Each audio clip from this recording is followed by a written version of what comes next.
Hey guys, Coach Kato here from Icons Rugby. Just chilling in the Moscow airport, about to head to South Africa with the Russian national team, and just reflecting on a question that came up when 2 weeks ago I was asking about what do people want to hear about, and one of the things that came through was a question about training versus talent.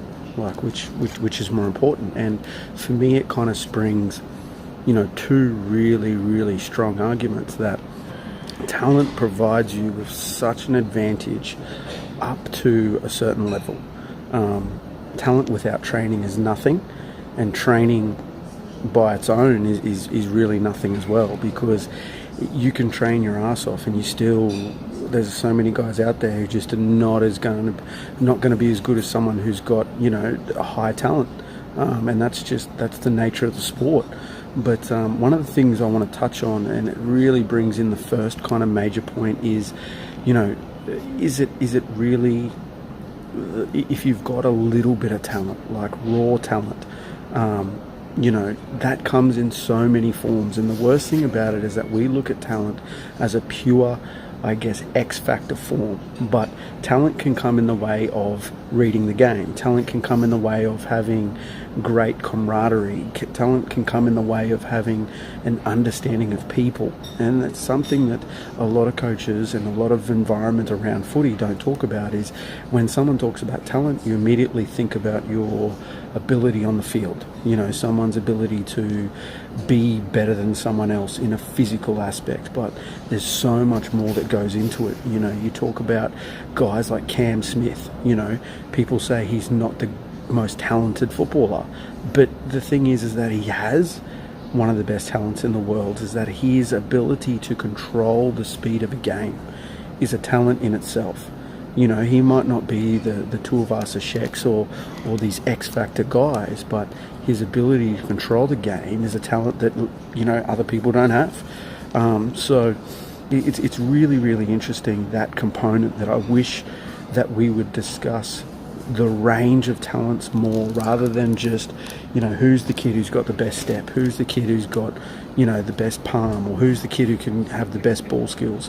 It comes down to so much more than that a team can look for in a talent acquisition place, especially from recruitment standards. And realistically, if we were to look at the deeper values of how to recruit talent, then you'd find that there's 5 or 6 different avenues that you could go down. So that kind of segues into the training aspect. Is training more important? Like I said, talent is only going to get you so far. At the age of 20, talent is gone. Like, without training. If you haven't put the training in the paddock to match the talent you have, you're not going to reach your potential. You might still make a squad here or there, or play Div 2 professionally and have a decent career average, but compared to what you could have been, you're like the guy who could have made Q Cup but ends up playing third grade. It's really, the talent magnifies, the training magnifies the talent. And it's something that I would really focus in on developing a talent. If a kid come across to me and I saw a raw ability that he had, I would make him a master of that talent, because a jack of all trades, there is 50,000 of them around. A guy who has a raw ability to just have something exceptionally special, you need to make that 10x, so that if they have weaknesses in other areas, it's overlooked. The secondary to that is you need to train those weaknesses, but it's more important in my eyes to have an exceptional talent trained than have a player who can be average across all positions. And that brings it down to that aspect, that it really comes down to the mental side of things. And I think that mental training is not spoken about, because if you were to have a talent and know how to use it, and know when to use it, and know how to control it, that is 10 times better than having this raw talent and these other physical attributes that you don't even know how to activate or use on the field. You know, when to step, when to palm, when to beat a guy one-on-one, when to pass, when to, you know, talk, when to listen. You know, that is so valuable to a team that coaches are now starting to look deeper into. And I think the recruitment process and the selection process over the next 5 years in footy is going to massively change, where now there's a lot of pressure coming down from, you know, these professional outfits to come down a level to this kind of schoolboys bracket, where they're starting to look at more switched on kids mentally than they are looking at the physical beast. You know, because there's so many of them now. You know, 10 years ago, even 5 years ago, if you were 6 foot, 110 kilos, you were an animal. Now there's 30 of you. You know, it's not as raw as it used to be for this physical talent. But what I hear all the coaches talking about is, wow, that kid's got it. He's switched on, he's focused, he's driven.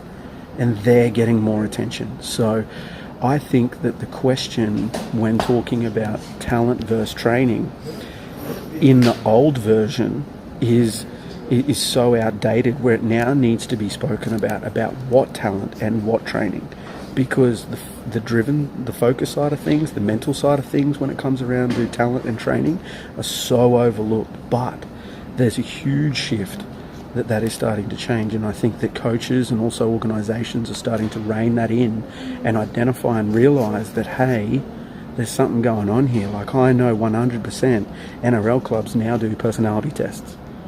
You know, that's something that was for big corporations, would do a personality test to find out who they're recruiting, because there's so much money spent into recruitment. And now that professional sport is going the way that it is, if they're going to invest $100,000 for over 5 years or over 2 years for this young talent, they want him to where's the ROI?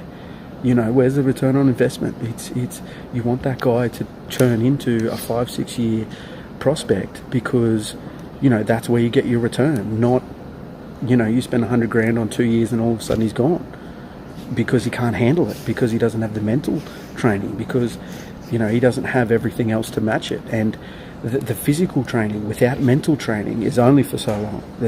You can only push yourself so hard that if you're not strong mentally and you don't have a talent, you know, in that aspect, you know, if you're not ridiculously driven, if you're not 100% focused, if you don't have exceptional gratitude or family values or just raw moral standards, the length of time that you have to put in to make it, and the amount of sacrifice you have to do without it is it doesn't come about.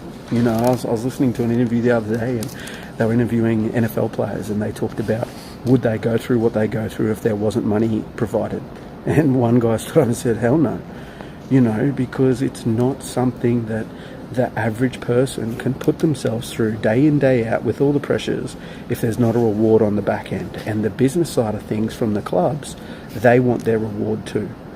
You know, so you've got to look at it from every angle. So I guess recapping on that, for me, if it's training versus talent, I want to ask the question of, what talent are you focusing on and what training are you focusing on? Because I strongly believe the physical side of the game, where the physical talent and the physical training is starting to get pegged back, where it used to probably be, you know, 7 times physical, 3 times mental. I think that's now becoming probably a 6-4, and in the next 5 years I think it will actually flip, where the mental side of things actually goes past the physical.